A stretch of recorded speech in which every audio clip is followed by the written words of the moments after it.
So if you want to try to build one of these crew cab Comanches, one of the first steps is learning how to measure a bunch. And I will show you those first intro steps right over here on the soon-to-be crew cab Cummins Comanche. Okay, so here we are back over at the soon-to-be Cummins crew cab Comanche.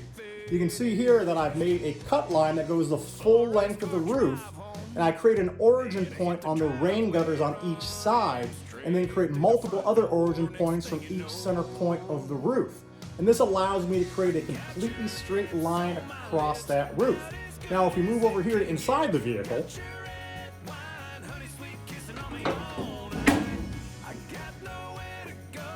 you can see that I have a line right here that goes from one side to the other. I created an origin point in this corner, measured in, repeated that on the other side, and then was able to measure from the back part of the cab to that line and then repeat those measurements all the way across.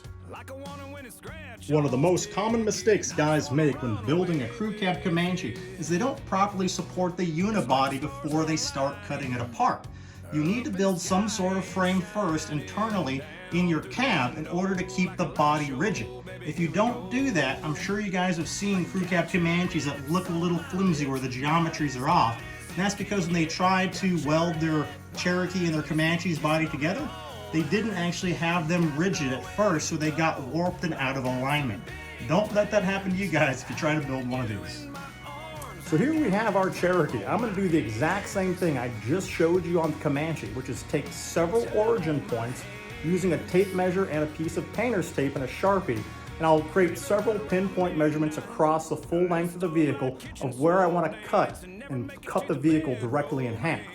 And this is going to allow me to create precision cuts that'll make it a lot easier to line up the front half of this Cherokee and the rear half of that Comanche cab in order to make my Cummins Comanche body.